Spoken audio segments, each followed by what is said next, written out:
People who lost a twin, what happened?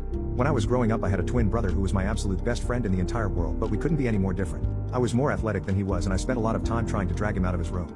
He on the other hand was a total bookworm and was always writing like there was no tomorrow. We used to make milestones for one another and see who could do which first. I wanted to be a pro NBA player and he wanted to be an author.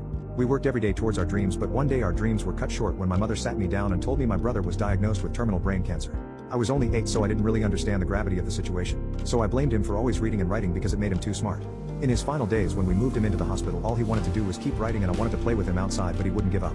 One night I had enough, so I woke him up and dragged him to the hospital playroom. We played their arcade games, N64, and a little air hockey until he collapsed. When I called over the nurses, they screamed at me for bringing him out of his room without their permission, and my parents were so furious at me that they didn't let me see him the next day. The next day was the day he passed and I wasn't allowed to see my own brother. After the funeral and everything, my parents told me there was one thing they had to give me. It was a bounded, completed book, written by my brother, dedicated to me. On the last page he wrote a note to me saying that sneaking out